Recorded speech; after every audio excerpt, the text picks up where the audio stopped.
billionaire who lived as a beggar everyone hated. The old beggar sat on the cold pavement with a torn blanket wrapped around his shoulders. Hundreds of people passed him every day without a second glance.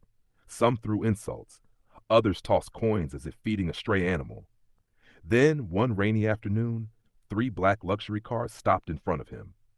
Men in expensive suits rushed out, bowed their heads, and one of them said, "Sir, we've searched for you for 7 years.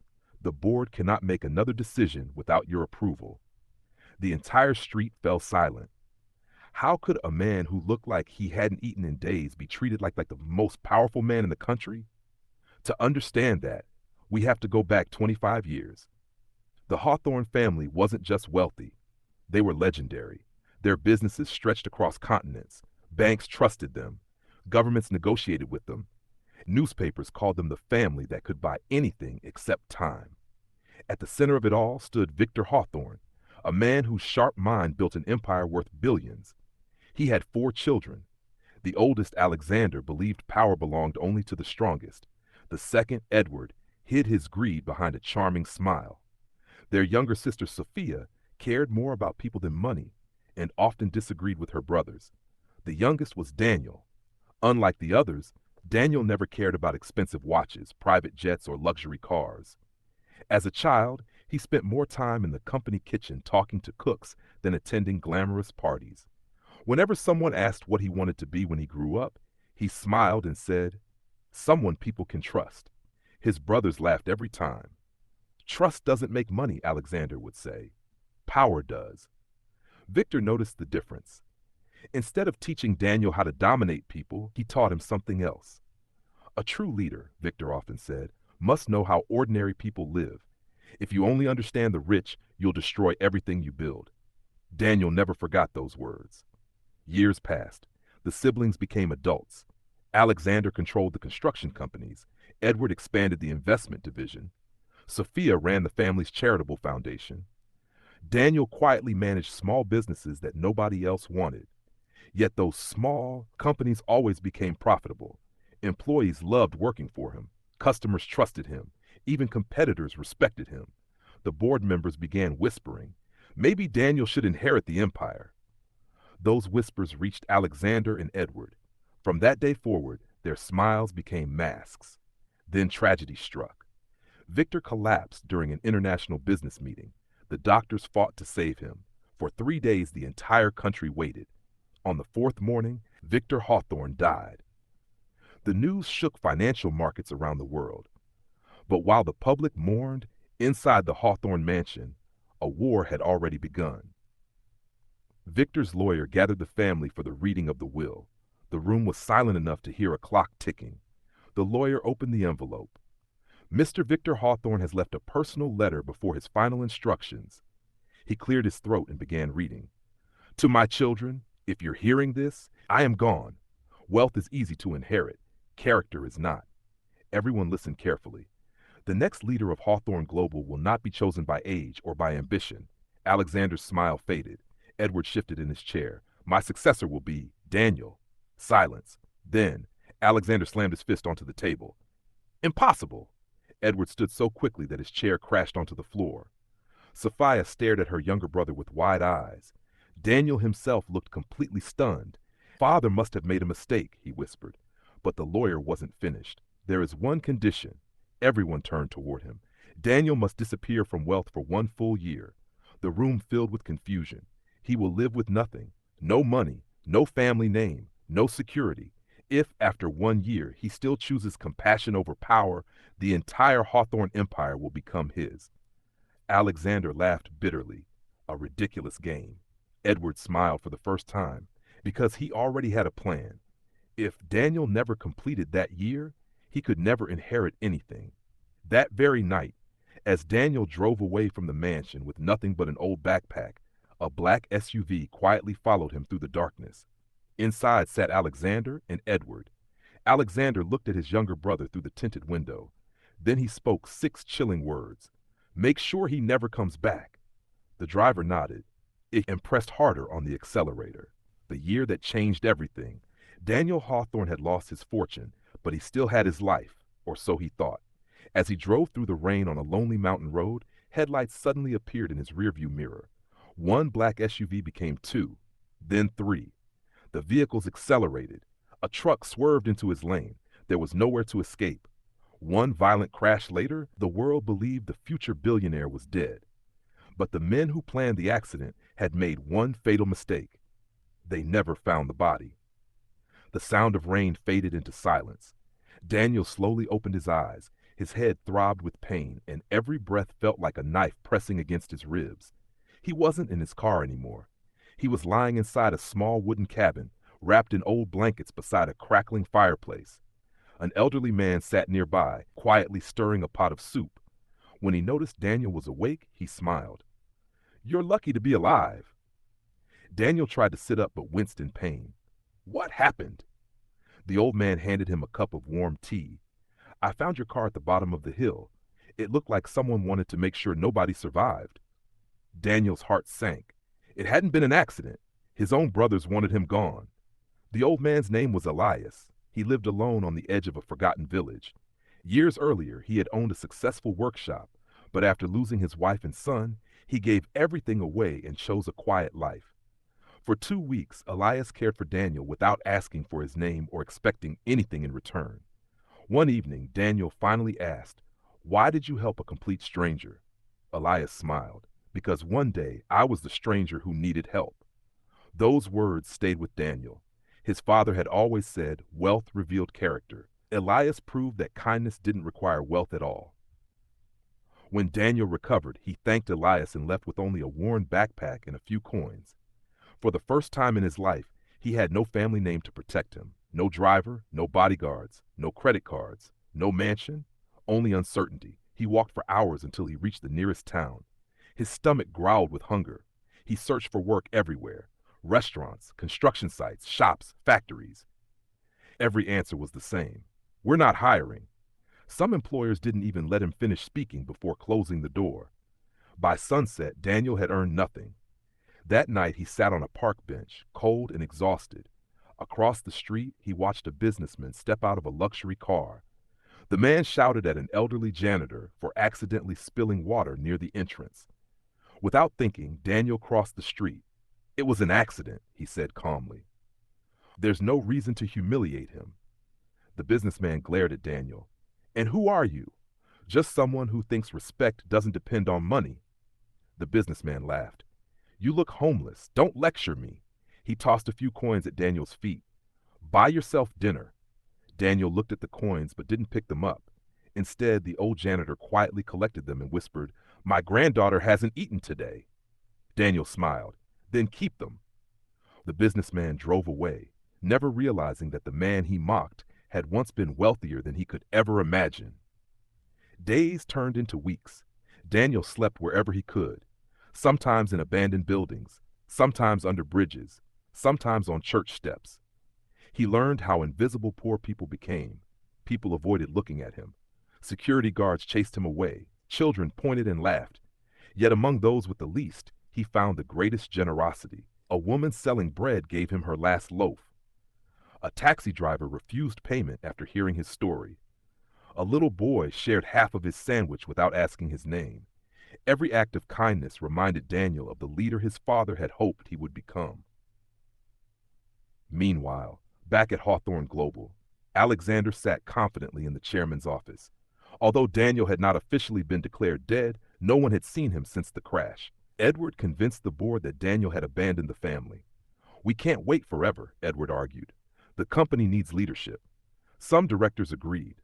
Others weren't convinced. One person refused to believe Daniel was gone. Sophia, she hired private investigators across the country.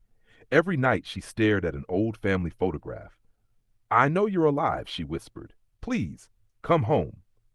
Far away, Daniel found temporary work unloading crates at a small market. The pay was barely enough for food. But for the first time in weeks, he felt hopeful.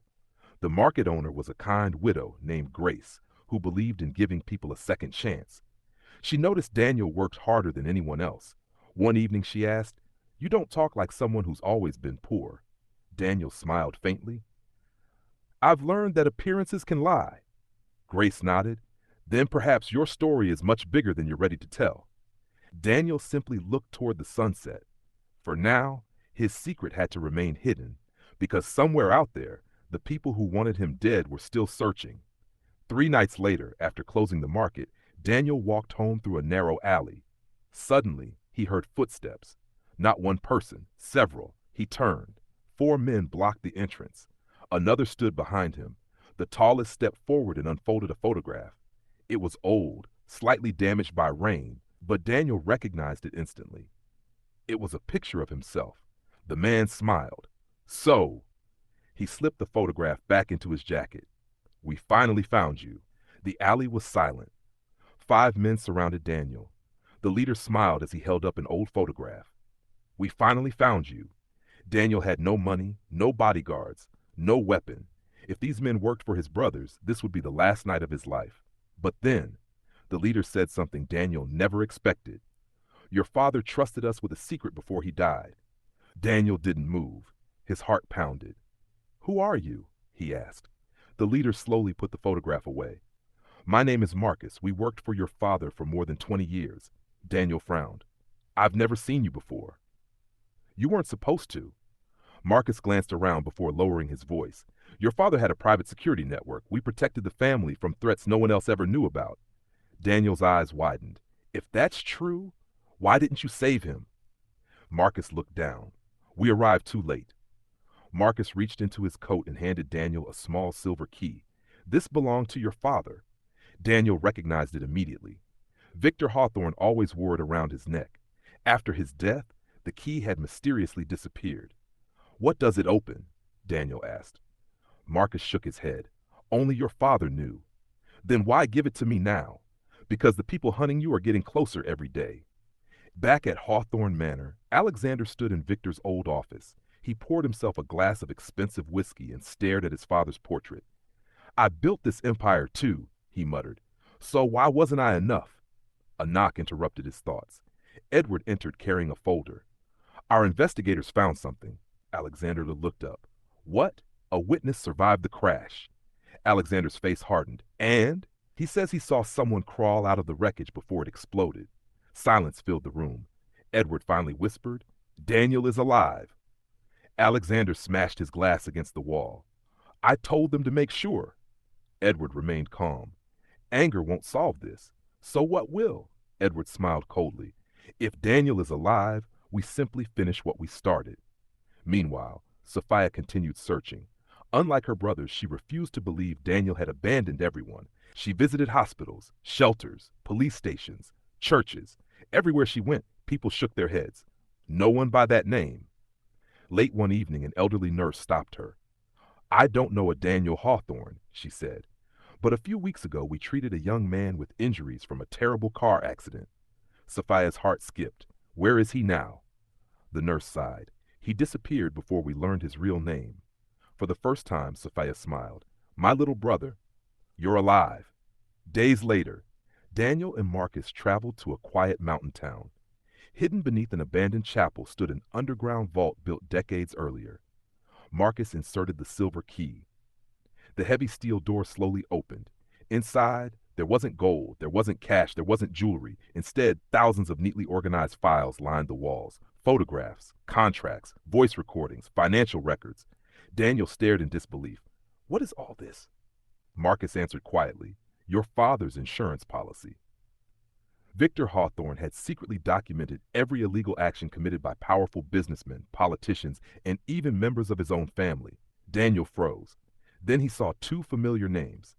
Alexander Hawthorne, Edward Hawthorne.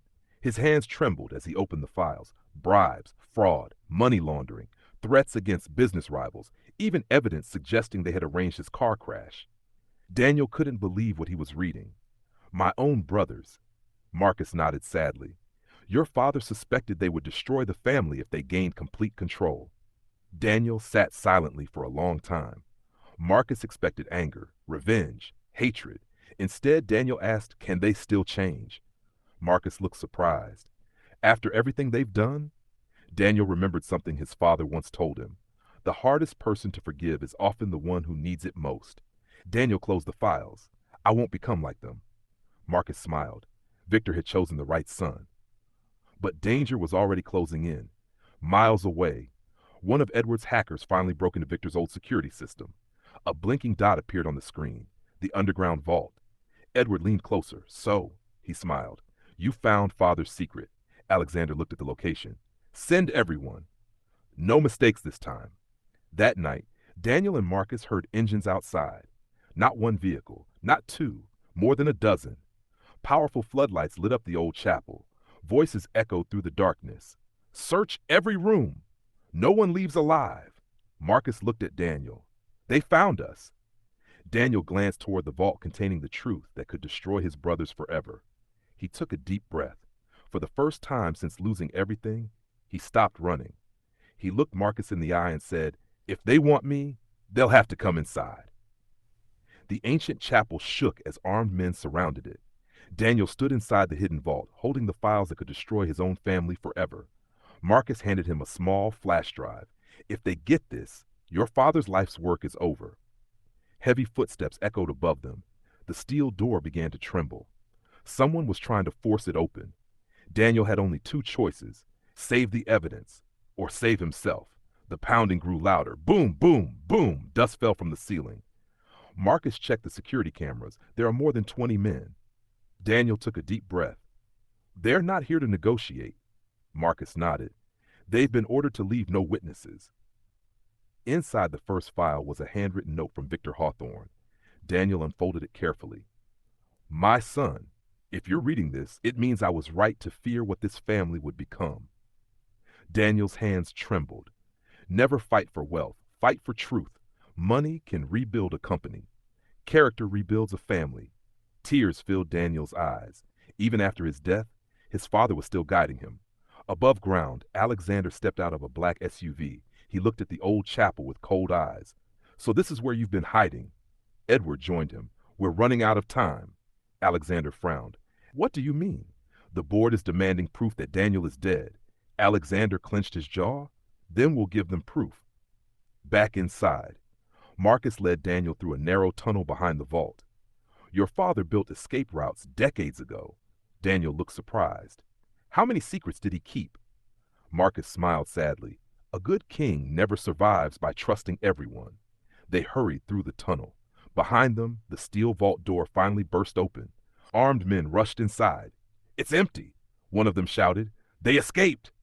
Alexander's furious scream echoed through the chapel. Find them! The tunnel ended deep inside the forest.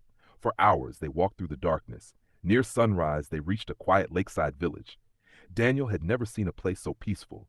Children laughed as they chased each other. Fishermen greeted strangers with warm smiles. Nobody knew who Daniel Hawthorne was. To them, he was simply another traveler.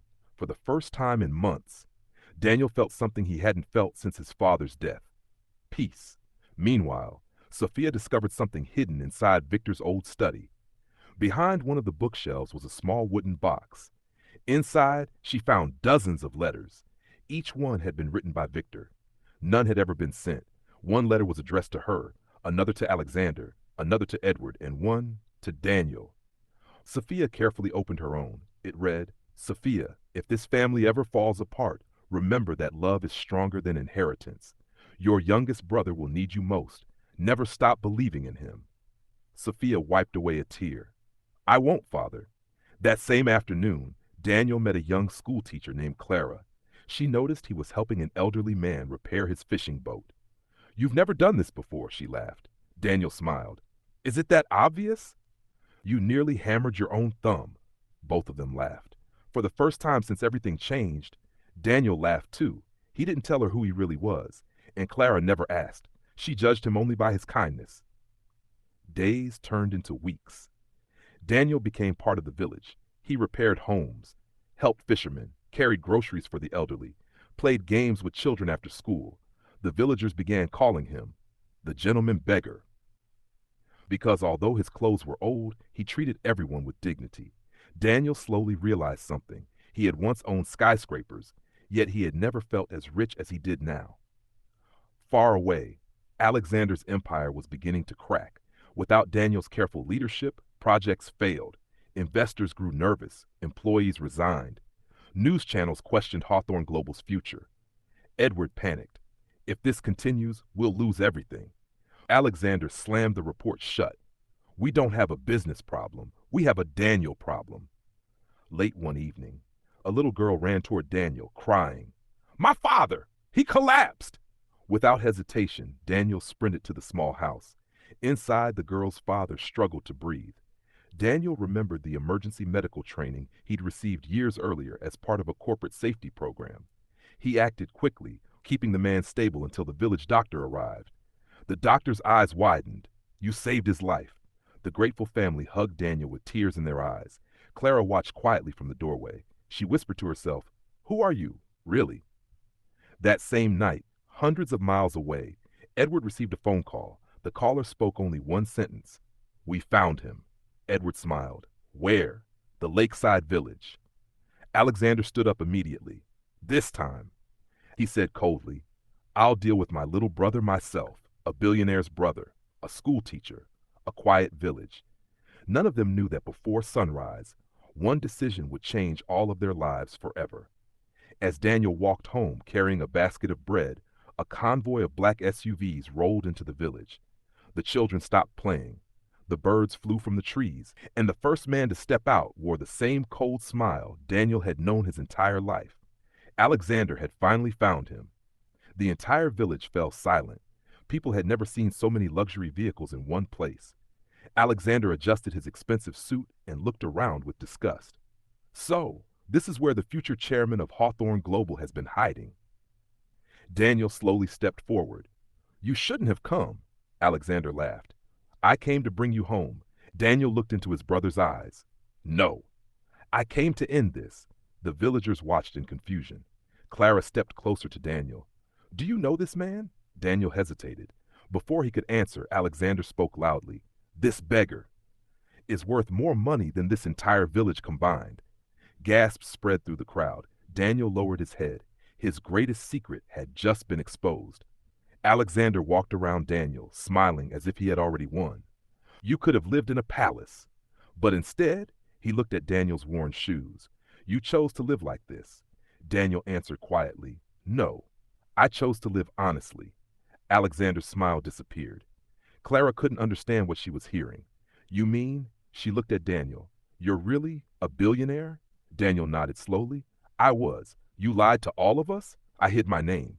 "Why?" Daniel looked around the village. "Because I wanted people to know me. Bennett, before they knew my money." Clara stared at him for a long moment. Then she smiled. "I already did." Alexander grew impatient. "Enough." He held out a folder. "The board has called an emergency meeting. If you return today and sign these documents, I'll forget everything." Daniel opened the folder. His expression darkened. It wasn't an invitation. It was a contract surrendering his inheritance forever. "You still don't understand, Father." Daniel quietly closed the folder. "I'll never sign this." Alexander's face hardened. "You always were the weak one." Daniel shook his head. "No. I simply learned that strength isn't measured by how many people fear you. It's measured by how many people trust you." Those words reminded him of Victor. For the first time, Alexander hesitated. Then his anger returned. That evening, Sophia finally arrived at the village. She stepped out of her car and saw Daniel standing near the lake. For a moment, neither of them spoke. Then Sophia ran toward him. She hugged her younger brother tightly. "I searched everywhere." Daniel hugged her back. "I know. I'm sorry." Sophia wiped away tears. "Don't ever disappear again." The reunion was interrupted by Marcus. His face was unusually serious. "We have a problem." He handed Daniel a tablet. Breaking news flashed across the screen. Hawthorne Global under investigation. Reporters revealed evidence of corruption. Share prices began collapsing. Investors demanded answers. Employees feared losing their jobs. Daniel's heart sank. Thousands of innocent workers could lose everything because of his brother's actions. That night, Clara found Daniel sitting alone by the lake. "You look like you're carrying the weight of the world."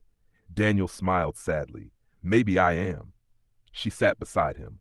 "When I first met you, I thought you were just a man trying to survive." "I still think that." Daniel looked surprised. "You don't care about the money?" Clara laughed softly. "The man who fixed roofs, carried groceries, and saved my neighbor's life? He's the real Daniel. The billionaire is only a title. For the first time since his father's death, Daniel felt truly understood. Meanwhile, Alexander and Edward argued inside Hawthorne Tower. This investigation came from father's hidden files, Edward shouted. Daniel is behind this. Alexander slammed the table. No, he would never destroy the company. Edward froze. For the first time, Alexander admitted something he had refused to believe. My little brother still loves this family. Edward looked at him carefully. And that's exactly why he's dangerous. Just before dawn, Marcus burst into Daniel's room. They're here. Daniel stood immediately. Alexander? Marcus shook his head. Worse. They're not your brothers. They're professionals. Outside, dozens of armed mercenaries surrounded the village. A helicopter circled overhead. Their leader spoke into a loudspeaker. Hand over Daniel Hawthorne, or the village burns. The village was surrounded. Mercenaries stood with weapons drawn. A helicopter circled overhead. Their leader gave Daniel 1 minute. Come out alone, or everyone in this village dies. Daniel looked at the people who had fed him, sheltered him, and treated him like family when he had nothing. Then he quietly stepped forward. I'll go. But before he could take another step, Clara grabbed his hand. You don't have to face this alone. The villagers refused to leave Daniel's side. The old fisherman whose life Daniel had saved stood beside him with nothing but a wooden oar. The baker who had once given Daniel free bread stepped forward. Then the blacksmith, then the schoolchildren's parents. One by one, the entire village formed a line in front of Daniel. The mercenary leader laughed. You think courage can stop bullets? An elderly woman answered calmly, No, but fear has never built a family. Daniel's eyes filled with tears. These people owed him nothing, yet they were willing to risk everything for him. Marcus leaned close to Daniel. There are too many of them. Daniel nodded. I know. If you surrender, they'll kill you. And if I don't, Daniel looked at the villagers. They'll kill innocent people. He took a deep breath. My father always taught me that a leader protects others before himself. Without another word, Daniel walked toward the mercenaries. Just as he reached the village gate, a convoy of police vehicles sped down the road. Sirens echoed through the valley. The mercenaries hesitated. Their leader cursed under his breath. Retreat! Within seconds, the helicopters lifted away and the SUVs disappeared into the forest. The attack was over almost as quickly as it had begun. But one question remained. Who had called the police? Hours later, Sophia revealed the answer. I did. She smiled faintly. I've been tracking every suspicious movement around the village since I found you. Daniel hugged his sister. You've saved all of us. Sophia shook her head. No, you saved them first. Back in the city, Alexander watched the failed attack on a security monitor. Edward stormed into the room. You hired mercenaries? Alexander looked confused. I didn't. Neither did I. Both brothers fell silent. If they weren't responsible, then someone far more dangerous wanted Daniel dead. Marcus opened one of Victor's hidden files. There was always another name. Daniel looked over his shoulder. The file contained only a photograph and 2 words. Sebastian Blackwood. Marcus spoke quietly. Your father's greatest rival. For 30 years he tried to take Hawthorne global. But Victor always stopped him. Daniel frowned. And now. Marcus closed the file. Now Victor is gone. And Blackwood believes nothing stands in his way. That evening, Daniel made a decision. I've been running long enough. Sophia looked worried. What are you going to do? I'm going back to the city. Marcus nodded. It was only a matter of time. Daniel looked at Clara. I don't know what happens next. It could be dangerous. Clara smiled. I don't care whether you're a billionaire or a beggar. I care about the man who taught this village that kindness still exists. Daniel smiled. Would you wait for me? Clara reached into her pocket and handed him a small wooden pendant shaped like a bird. My father carved this before he died. He said birds always find their way home. Keep it, so you remember where yours is. Daniel closed his hand around the pendant. I promise. I'll come back. The next morning, for the first time in nearly a year, Daniel returned to the city, but the city had changed. Newspapers blamed Hawthorne Global for fraud. Employees protested outside company headquarters. Investors demanded answers. The empire Victor Hawthorne had spent a lifetime building was collapsing. Daniel stood across the street and whispered, Father? I'm finally home. As he prepared to cross the road, a black limousine stopped beside him. The window rolled down. Inside sat an elderly woman dressed in elegant white. Daniel had never seen her before. She smiled gently. I've waited many years to meet you. Daniel frowned. Who are you? She answered with words that made his blood run cold.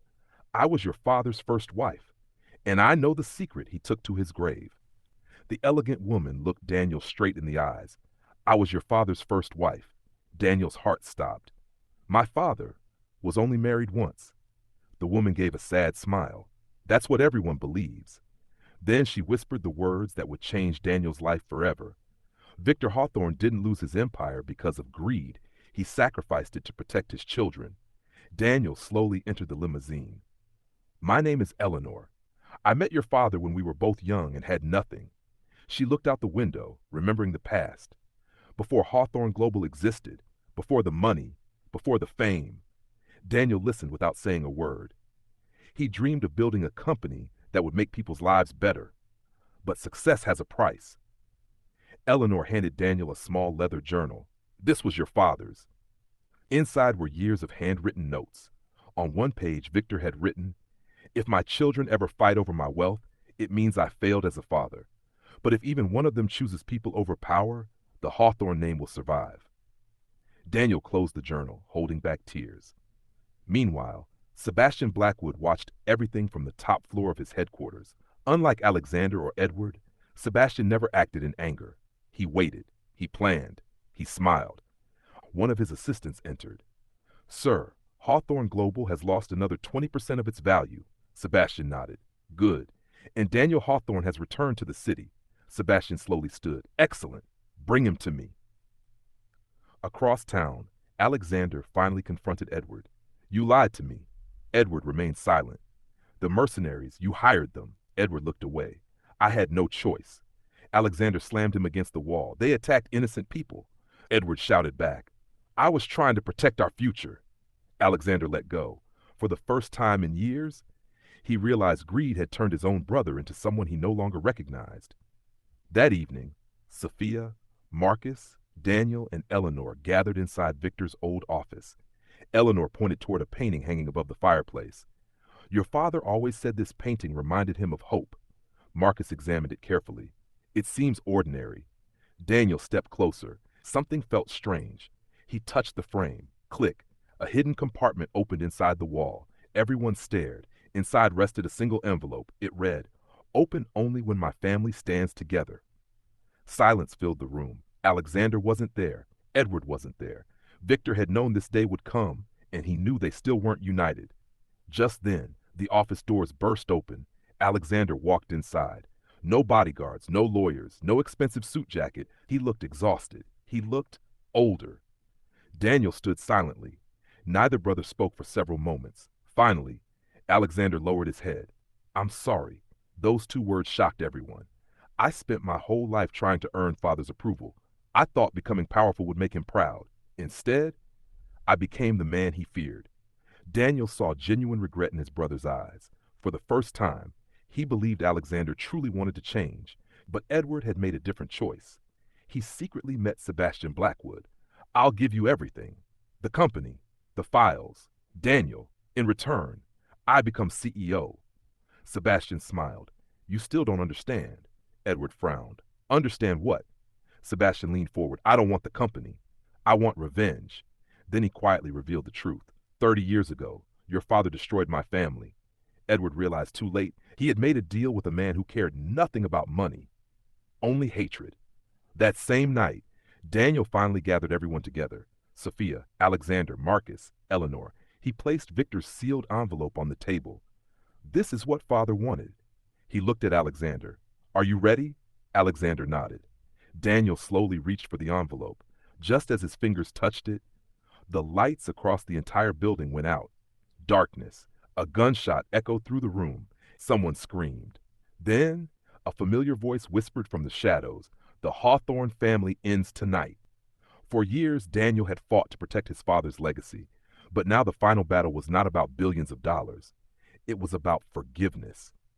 Because the person standing behind the darkness was someone nobody expected. The emergency lights flickered on. Everyone turned toward the doorway. Standing there was Edward, but he wasn't holding a weapon. He was holding a folder. Behind him stood Sebastian Blackwood, the real enemy. Sebastian smiled. Impressive, Daniel. You managed to bring a broken family together, but you made one mistake. Daniel stared at him. What mistake? Sebastian walked slowly into the room. You believed family was stronger than greed. Marcus immediately stepped forward. Stay away from him. Sebastian laughed. You still protect the Hawthorne family after everything they've done? He looked at Daniel. Do you know why your father was so powerful? Because he knew the world is not changed by kindness. It's changed by control. Daniel shook his head. No, my father became powerful because people trusted him. Sebastian smiled, and that is why he lost. Sebastian revealed his plan. For years, he had secretly bought shares of Hawthorne Global. He had created scandals, manipulated investors, used Edward's greed. Everything had been planned. I didn't need to destroy your company. He smiled. I only needed your family to destroy itself. Everyone looked at Edward. Edward lowered his head, because it was true. Daniel looked at his brother. How long did you know? Edward's voice trembled. I didn't know who he really was. I thought I was making a deal to save my position. He looked at Alexander. I was wrong. For the first time in years, the two brothers stood together, not as rivals, as family. Sebastian pulled out the final document. The company is finished. Your father's empire belongs to me. Daniel looked at the paper. Then he smiled. Sebastian frowned. Why are you smiling? Daniel answered. Because you still don't understand my father. He reached into his pocket and pulled out Victor's journal. The company was never the empire. The people were. Daniel opened Victor's final envelope. Inside was a message. Everyone gathered around. Victor's voice played through a hidden recording. If you are hearing this, my family has reached the most important moment of its history. You may have lost money. You may have lost power. But if you still have each other, you have something wealth can never buy. Everyone became silent. The future leader of Hawthorne Global will not be the person who wants it most. It will be the person willing to give it away. Sebastian laughed. Give it away? You spent your whole life trying to inherit billions, and now you want to throw it away? Daniel looked at him. No, I want to use it correctly. The next morning, the world watched as Daniel Hawthorne appeared on every major news channel. Everyone expected him to announce revenge. Instead, he shocked the world. I will not destroy my enemies. I will not continue the cycle that damaged my family. I will rebuild. He announced that Hawthorne Global would be transformed. Employees would receive ownership shares. Corrupt divisions would be removed. A large portion of the family fortune would fund education, healthcare, and communities. The billionaire who once lost everything was now using everything to help others. Sebastian Blackwood was arrested after investigators uncovered years of fraud and manipulation. Edward confessed his crimes and accepted responsibility. He spent years rebuilding the trust he had destroyed. Alexander stepped away from power and dedicated himself to repairing the damage he caused. For the first time, the Hawthorne brothers worked together, not because they wanted money, because they wanted forgiveness. Months later, Daniel returned to the small village where his journey began. The villagers gathered around him, but Daniel didn't arrive in a limousine. He walked, just like the first day they met him. Clara smiled. So, are you still a beggar? Daniel laughed. Maybe. She looked confused. How? Daniel looked at the children playing nearby. Because I learned something. A person who owns billions can still be poor, and a person with nothing can still be rich. Years passed. The story of Daniel Hawthorne became legendary. People didn't remember him as the billionaire who owned the greatest company. That they remembered him as the billionaire who gave up everything to discover what truly mattered. One day, a young boy asked Daniel, "Why did you pretend to be poor?" Daniel smiled, "Because I wanted to know who would love me when I had nothing to give." The boy thought for a moment. And what did you find? Daniel looked at his family, his sister, his brothers, his wife, the people of the village. Then he answered, I found that the greatest wealth in the world was never money. The end. Final message of the story. Money can buy a house, but not a home. It can buy attention, but not love. True wealth is measured by the lives we touch and the people who stand beside us when we have nothing.